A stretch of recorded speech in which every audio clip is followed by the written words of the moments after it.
Poesio flash réflexe Vreimania. Adolescence sous pression. Quand la santé mentale des jeunes reflète les fractures de la société française. La santé mentale des adolescents français est un miroir des tensions et des mutations de la société. Entre crises économiques, incertitudes politiques et omniprésence des réseaux sociaux, les jeunes évoluent dans un environnement de plus en plus anxiogène. Les études récentes montrent une hausse préoccupante des troubles anxieux et dépressifs, exacerbés par le climat socio-politique actuel. L'instabilité gouvernementale, la montée des inégalités et les débats sociétaux polarisés pèsent lourd sur leur bien-être. Ajoutons à cela une pression académique grandissante et une difficulté accrue à envisager sereinement leur avenir professionnel. La réponse politique face à cette détresse est encore insuffisante, avec un accès limité aux soins psychologiques et des initiatives éducatives souvent déconnectées des réalités vécues par les jeunes. Si rien n'est fait, cette fragilité mentale pourrait à terme impacter la cohésion sociale et l'engagement citoyen de la génération à venir. Une prise de conscience collective est essentielle pour proposer des solutions adaptées à leurs préoccupations et restaurer leur confiance en l'avenir. Comment la France se compare-t-elle à d'autres pays sur ce sujet ? La santé mentale des adolescents est une préoccupation mondiale, mais la France se distingue par certains aspects préoccupants. Comparée à d'autres pays européens, elle affiche une hausse marquée des troubles anxieux et dépressifs chez les jeunes, notamment depuis la pandémie. En Europe, les adolescents français ressentent moins de soutien de la part des adultes, parents et enseignants, que leurs homologues danois ou italiens. Cette fragilité sociale accentue leur vulnérabilité face aux pressions scolaires et sociétales. De plus, l'usage intensif des réseaux sociaux est un facteur aggravant, avec une dépendance numérique préoccupante chez les jeunes de 15 ans en France et en Espagne. À l'échelle mondiale, 14% des adolescents de 10 à 19 ans souffrent de troubles mentaux, avec un taux de suicide moyen de 6 pour 100 000 dans la tranche des 15 à 19 ans. La France, bien que concernée, n'est pas la seule à faire face à cette crise. Certains pays, comme la Grèce, commencent à proposer des régulations sur l'utilisation des plateformes numériques pour protéger les jeunes. En somme, la France partage des défis communs avec d'autres nations, mais son manque de soutien adulte et la pression scolaire rendent la situation particulièrement préoccupante. Une meilleure prise en charge et des politiques adaptées pourraient améliorer le bien-être des adolescents. Quelles actions concrètes peuvent prendre nos politiques et parents pour soutenir les adolescents ? Pour améliorer la santé mentale des adolescents, plusieurs actions concrètes peuvent être mises en place à différents niveaux. 1. Éducation et sensibilisation. Intégrer des cours sur la gestion du stress et des émotions dès le collège.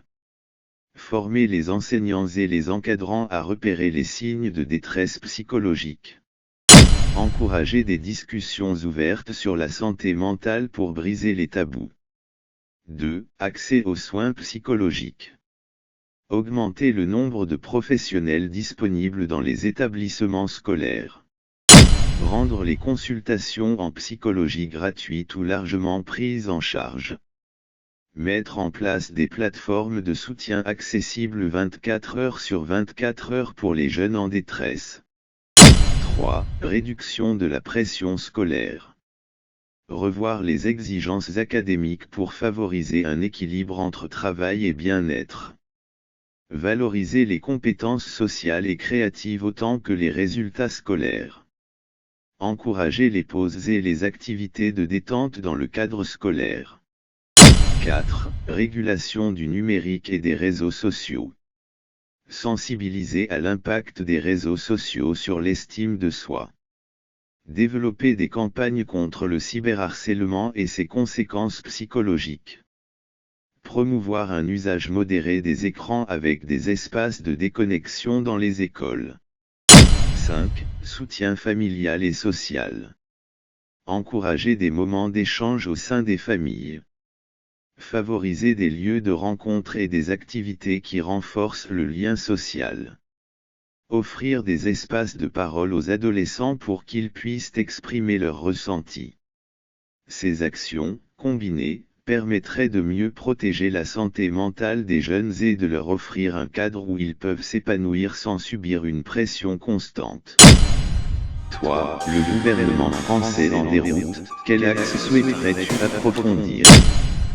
Si j'étais le gouvernement français, l'un des axes prioritaires à approfondir serait la réforme du système de santé mentale pour les jeunes. Trop longtemps reléguée au second plan, la détresse psychologique des adolescents est une urgence qui mérite une réponse ambitieuse et coordonnée. Voici ce que je mettrai en œuvre. 1. Accès universel aux soins psychologiques, garantir des consultations gratuites et immédiates pour tout adolescent en souffrance, avec un renforcement des équipes médicales dans les écoles et universités. 2. Allègement de la pression scolaire, revoir les exigences académiques pour éviter une culture de la compétition excessive et intégrer la santé mentale dans les programmes éducatifs.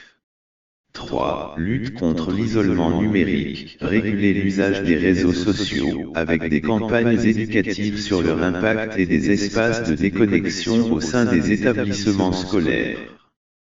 4. Mobilisation nationale, lancer des campagnes publiques pour sensibiliser familles, enseignants et entreprises à l'importance du bien-être mental des jeunes.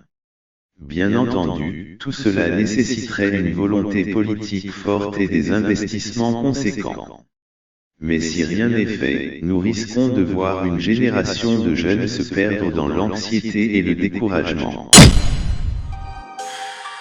Mon inventaire après maintes réflexions morales, je le reconnais, c'est un sujet vaste et qui touche à de nombreuses dimensions, éducation, santé, politique, société. On pourrait dire que c'est le reflet de notre époque, où chaque problème en entraîne un autre.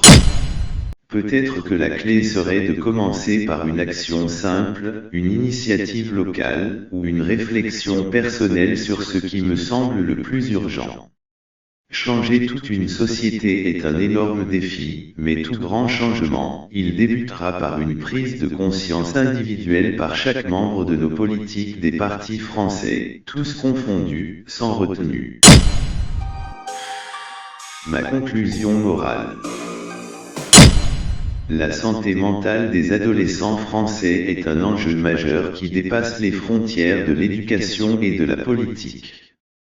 Il ne s'agit pas seulement de reconnaître leurs souffrances, mais d'agir pour leur offrir un avenir où ils peuvent grandir sans la peur de l'échec ou du rejet.